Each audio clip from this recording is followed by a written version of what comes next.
अस्सलाम वालेकुम स्टूडेंट्स। आज का जो लेक्चर है वो बेसिकली वीक नंबर 7 को वो डील कर रहा है बेटा। वीक नंबर जो 7 है उसको वो डील कर रहा है और लेक्चर नंबर जो है वो 13 और 14 जो है वो हम यहाँ पे देखेंगे। अच्छा, सबसे पहले हम डिस्कस कर लेते हैं प्रीवियस लेक्चर को, ओवरव्यू कर लेते हैं कि जो लेक्चर नंबर 11 और 12 था वहाँ पे हम लोगों ने दो मेन इक्वेशन जो हैं वो पढ़ी थी। एक हम लोगों ने पढ़ी थी लैप्लास इक्वेशन और एक हम लोगों ने पढ़ी थी हीट इक्वेशन। बेटा ये दोनों इक्वेशंस ऐसी इक्वेशन होती हैं जो कि बेसिकली जिसके अंदर जो फंक्शन है वो एक से ज्यादा मतलब दो या तीन वेरिएबल के ऊपर डिपेंड करता है। ये second order partial differential equation को टैकल करती हैं और हीट इक्वेशन में भी जिसके अंदर कार्टेशियन कोऑर्डिनेट और टाइम का जो फंक्शन है वो इन्वॉल्व होता है। ठीक है, उसके बाद हम लोगों ने इससे रिलेटेड कुछ क्वेश्चंस देखे थे, इससे रिलेटेड कुछ क्वेश्चंस देखे और उन क्वेश्चंस को टैकल करने की भी कोशिश की। अच्छा, आज का जो हमारा टॉपिक है, आज का जो बेसिकली टॉपिक है जिसके लर्निंग ऑब्जेक्टिव हैं, इसके अंदर आज के लेक्चर के अंदर हम दो टेक्निक्स पढ़ेंगे जो कि काफ़ी ज़्यादा प्रोडक्टिव होती हैं स्टूडेंट, मतलब जो पार्शियल डिफरेंशियल इक्वेशन है उन जो कोर्स मैथमेटिक्स के बच्चे पढ़ते हैं उनके लिए भी ये टॉपिक बहुत ज़्यादा इंपॉर्टेंट है और कंप्यूटर साइंस के स्टूडेंट्स के लिए भी ये जो टॉपिक है बहुत ज़्यादा इंपॉर्टेंट है। इसके अंदर हम आज के जो लेक्चर है उसके अंदर दो चीज़ों को डिस्कस किया गया है। सबसे पहले हम देखेंगे the differential approximation. Differential approximation, approximation कहते हैं कि अप्रोक्सीमेट रिजल्ट है। ठीक है, the differential approximation for a function of 2 और 3 वेरिएबल, यानी हम एक ऐसा फंक्शन चूज करेंगे, यानी आपको ये बात पता होनी चाहिए कि आप जो कोर्स पढ़ रहे हैं वो पार्शियल डिफरेंशियल इक्वेशन का कोर्स पढ़ रहे हैं। और बेटा पार्शियल डिफरेंशियल इक्वेशन का जो कोर्स होता है, पार्शियल डिफरेंशियल इक्वेशन का जो कोर्स होता है उसके अंदर जो डिपेंडेंट फंक्शन होता है वो कम से कम दो या दो से ज्यादा वेरिएबल के ऊपर डिपेंड कर रहा होता है। लिहाजा इंडिपेंडेंट की जो तादाद होती है वो मिनिमम 2 होनी चाहिए या उससे ज्यादा होनी चाहिए। तो यहाँ पे हम सबसे पहले क्या देखेंगे, the differential approximation for functions of 2 और 3 वेरिएबल। सबसे पहले तो हम ये देखेंगे। उसके बाद हमारे पास एक और डेफिनेशन है, वो है द लोकल लीनियर अप्रोक्सीमेशन है। हम ये भी एक अप्रोक्सीमेशन है जो कि लीनियर ऑपरेटर को रिप्रेजेंट कर रहा है, तो इसको भी हम टैकल करने की कोशिश करेंगे। हम इसको भी देखेंगे कि ये किस तरह जो है परफॉर्म करता है और कौन सा फंक्शन जो है किस तरह मतलब इस अप्रोक्सीमेशन को सेटिस्फाई करता है। और इससे रिलेटेड, इन दोनों टॉपिक से रिलेटेड जो है कुछ क्वेश्चंस को अटेम्प्ट करने की भी हम कोशिश करेंगे। फिर इन दोनों टॉपिक से रिलेटेड कुछ क्वेश्चंस होंगे, उनको अटेम्प्ट करने की भी हम कोशिश करेंगे। और अच्छा, अब हम प्रॉपर लेक्चर की तरफ जाते हैं।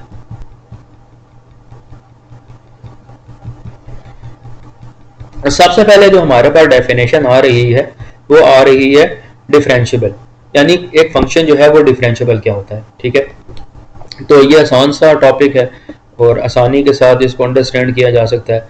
A function f of 2 variable is said to be differentiable at the point x naught y naught provided f of x at the point x naught y naught and f of y at the point x naught y naught both exist and limit of this part is equal to 0। बेटा इस चीज को याद रखना है। इस ये basically एक फंक्शन है। एक चीज याद रखनी है कि एक फंक्शन जो है यहाँ पे एक्सप्लेन करना है कि एक फंक्शन डिफरेंशिएबल कब होगा। ठीक है, फंक्शन डिफरेंशिएबल कब होगा। और हमने एक ऐसा फंक्शन चूज किया है जो कि 2 वेरिएबल का फंक्शन है। हम लोगों ने एक ऐसा फंक्शन चूज किया है, ये देख सकते हैं कि बेटा यहाँ पे हम एक ऐसा फंक्शन चूज कर रहे हैं जो कि 2 वेरिएबल का फंक्शन है। अगर ये 2 वेरिएबल का फंक्शन है तो इसका मतलब है कि जो पॉइंट हम चूज करेंगे वो भी 2 वेरिएबल के ही पॉइंट होंगे। तो हम लोग क्या कर रहे हैं कि इस फंक्शन का डिफरेंशिएबिलिटी चेक करने चाह रहे हैं एट द पॉइंट, ये कोई पॉइंट है, जर्नल पॉइंट है x नॉट y नॉट। तो सबसे पहले हम क्या करेंगे कि इस फंक्शन का डेरिवेटिव निकालेंगे with respect to x, partial derivative निकालेंगे with respect to x and with respect to y। ये दोनों एग्जिस्ट करने चाहिए। डिफरेंशिएबिलिटी के लिए ये कंडीशन है कि इसके जो फर्स्ट ऑर्डर पार्शियल डेरिवेटिव हैं, इसके जो फर्स्ट ऑर्डर पार्शियल डेरिवेटिव हैं with respect to x and with respect to y at the given point x not y not should be exist. यानी जब भी मैं आपको कहूंगा कि आपने फंक्शन की डिफरेंशिएबिलिटी चेक करनी है तो सबसे पहला जो टास्क है कि आप फंक्शन का फर्स्ट डेरिवेटिव निकालेंगे और मतलब विद रिस्पेक्ट टू x और विद रिस्पेक्ट टू y, यानी निकालने के बाद फंक्शन का विद रिस्पेक्ट टू x और विद रिस्पेक्ट टू y निकालने के बाद आप क्या करेंगे कि ये जो पॉइंट दिया होगा ये क्वेश्चन के अंदर साथ से ही डिफाइन कर दिया जाएगा। ये जो पॉइंट आपको दिया होगा, यानी ये जो पॉइंट आपको दिया होगा, आपने क्या करना है कि ये पॉइंट फंक्शन के पहले बोथ डेरिवेटिव्स के अंदर पुट करना है, यानी एफ ऑफ एक्स के अंदर भी पुट करना है और एफ ऑफ वाई के अंदर भी पुट करना है। और इस चीज का ख्याल रखना है कि जब आप पुट करें तो आपका जो आंसर आना चाहिए वो कोई डेफिनेट आंसर आना चाहिए। तो तब हम कहेंगे कि इसका जो डेरिवेटिव है with respect to x and with respect to y both are exist. अच्छा, ना सिर्फ फर्स्ट डेरिवेटिव एग्जिस्ट करने चाहिए विद रिस्पेक्ट टू एक्स और विद रिस्पेक्ट टू वाई, बल्कि ये जो फंक्शन है वो इस लिमिट को सेटिस्फाई भी करना चाहिए। कि इस लिमिट को सेटिस्फाई करने के लिए आपको ये टर्म जो है वो याद रखनी है। इस टर्म को मैं आसानी के साथ आपको याद करवा सकता हूं।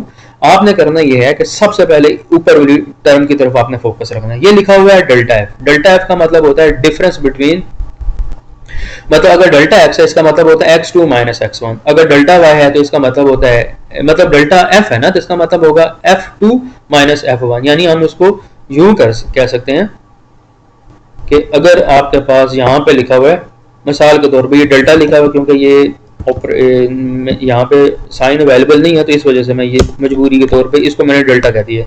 अगर ये चीज है तो इसका मतलब होगा f2 माइनस f1। यानी डेल्टा बेसिकली जो शो कर रहा है, डेल्टा जो है वो जो शो कर रहा है वो डिफरेंस को शो कर रहा है। जो डेल्टा है वो यहाँ पे शो कर रहा है डिफरेंस को शो कर रहा है। ठीक है बेटा, यहाँ पे जो डेल्टा है वो बेसिकली डिफरेंस को शो कर रहा है। ठीक है, difference between the two points, difference between the two point. तो सबसे पहले आप क्या करेंगे कि डेल्टा एफ निकाल लेंगे। ठीक है, फिर माइनस करेंगे एफ ऑफ एक्स। ये एफ ऑफ एक्स आपने पहले से निकाला होगा, बस इसकी वैल्यू यहाँ पे पुट कर देंगे और f of x at the point x not y not, और उसको मल्टीप्लाई कर देंगे डेल्टा एक्स से। फिर minus f of y at the point x not y not, फिर उसको मल्टीप्लाई कर देंगे डेल्टा वाई से।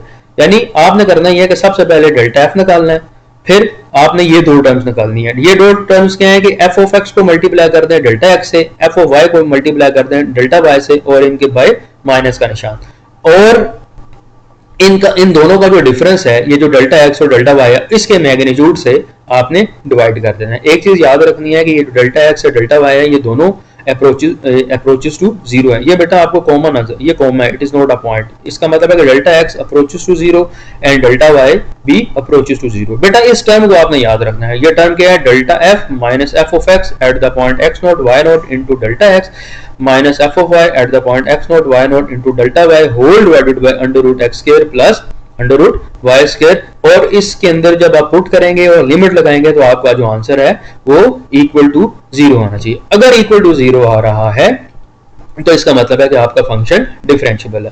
तो इसका मतलब ये हुआ कि आपने यहाँ पे दो चीजें सीखनी है। एक चीज तो सीख ली है कि जब भी आप फंक्शन की डिफरेंशिएबिलिटी चेक करेंगे तो आपको फंक्शन का फर्स्ट ऑर्डर जो है पार्शियल डेरिवेटिव्स निकालने होंगे, और दूसरा आपने ये याद रखना है कि और ये लिमिट को सेटिस्फाई भी करवाना होगा। तो लिमिट के अंदर जो जो टर्म्स होंगी हम उनको बारी बारी जो है वो फाइंड करने की कोशिश करेंगे। अब ये क्वेश्चन नंबर 1 की तरफ हम मूव करते हैं। क्वेश्चन नंबर 1 जो है, क्वेश्चन नंबर 1 की तरफ हम मूव करते हैं। क्वेश्चन नंबर 1 के अंदर मैं इसकी स्टेटमेंट पढ़ता हूं। Use above definition to prove f is a function of x y is equal to x square plus y square is a differentiable at 0 0। बेटा ये आसान सा क्वेश्चन है। एक फंक्शन दिया हुआ, ठीक है, आपने ये साबित करना है कि ये जो फंक्शन है ये डिफरेंशिएबल है। बेटा अब ऊपर लिखा हुआ है यूज अबाउट डेफिनेशन, आपकी मर्जी है कि ये सेंटेंस बेशक ना लिखें, आपको पता होना चाहिए कि डिफरेंशिएबिलिटी का क्या क्राइटेरिया होता है। बेटा डिफरेंशिएबिलिटी का क्राइटेरिया ये है कि इसके फर्स्ट ऑर्डर डेरिवेटिव जो है एक तो वो एग्जिस्ट करने चाहिए, ठीक है।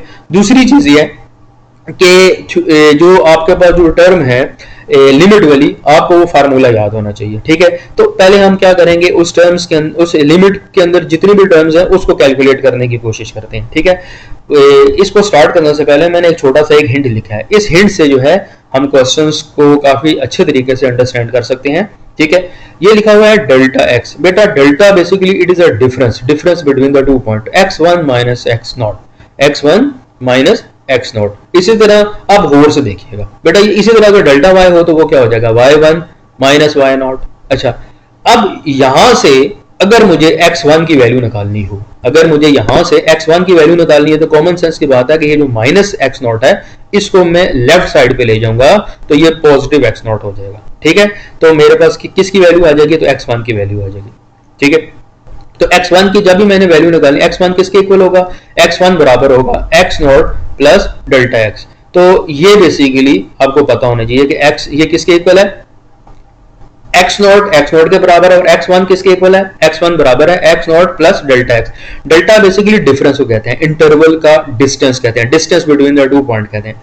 इसी तरह अगर डेल्टा y हो तो क्या होगा, y1 माइनस y नॉट। इसी तरह अगर डेल्टा f हो, अगर ये डेल्टा f हो तो क्या होगा, डेल्टा f का मतलब होता है f eight the point x1 y1 minus f eight the point x not y not. यानी अगर फंक्शन की फॉर्म में है तो फंक्शन पहले पॉइंट में से फंक्शन को दूसरे पॉइंट में से, मतलब जो दूसरा पॉइंट है उसमें से पहले पॉइंट को माइनस कर देंगे। यानी फंक्शन के अंदर आप दूसरा पॉइंट पुट करेंगे, पहला पॉइंट आपके पास क्या है x नॉट y नॉट, उस पे फंक्शन की वैल्यू निकाल लेंगे।